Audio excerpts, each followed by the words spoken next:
Let's do some domestic politics because, of course, the Republicans look like they're absolutely going to thump the Democrats at the midterms. Great. It's a handbrake on the idiocy of Biden and Harris. But there's some signs that the Democrats still think COVID will save their backsides.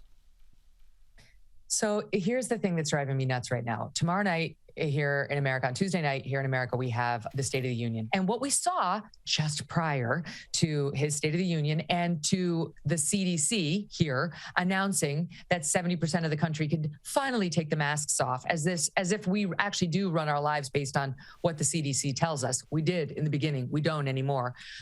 Is there was a memo put out by pollsters and consultants who work for the Democrats saying, red alarm fire.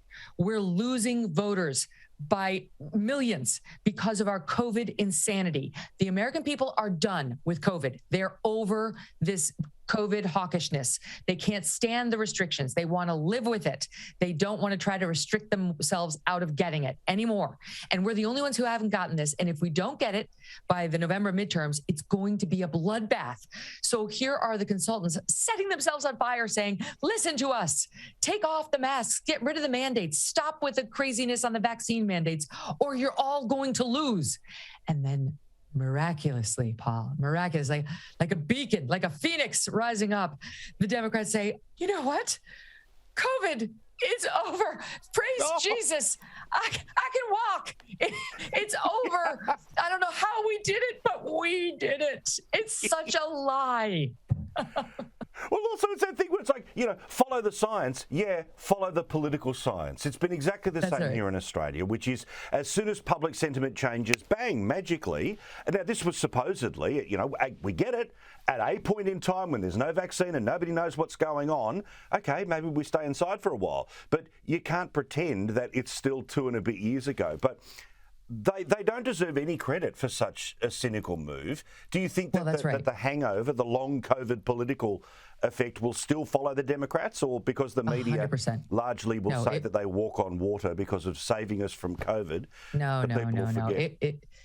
The hangover will remain. The voters are too angry. You don't mess with somebody's children and then the parent just moves on. I mean, for 2 years, these children have had these face diapers on them, covering their smiles, making it impossible to communicate effectively, setting back learning, setting back speech development, and so on, social development. It's been infuriating. And so I do think that they will be held to account because they're not just hurting us on COVID, they're hurting us on so many other things when it comes to our children and our schools and our parental rights. And people have had it.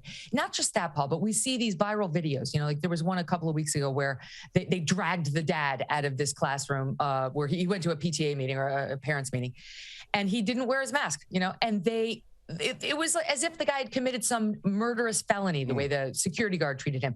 Parents remember that. And the ones who are pushing that kind of behavior and those kind of policies are all from one party. It's the Democrats. And I don't think people will forget. I think it's going to be absolutely devastating for them come November. The Megyn Kelly Show is an amazing way to stay informed about American politics. You can get it on podcasts. You can see it on YouTube. If you're lucky enough to have Sirius, you can get it there. But you certainly get a dose of the Queen of Common Sense with us each and every week here on Paul Murray Live. Thank you, Rockstar. Thank you. See you soon.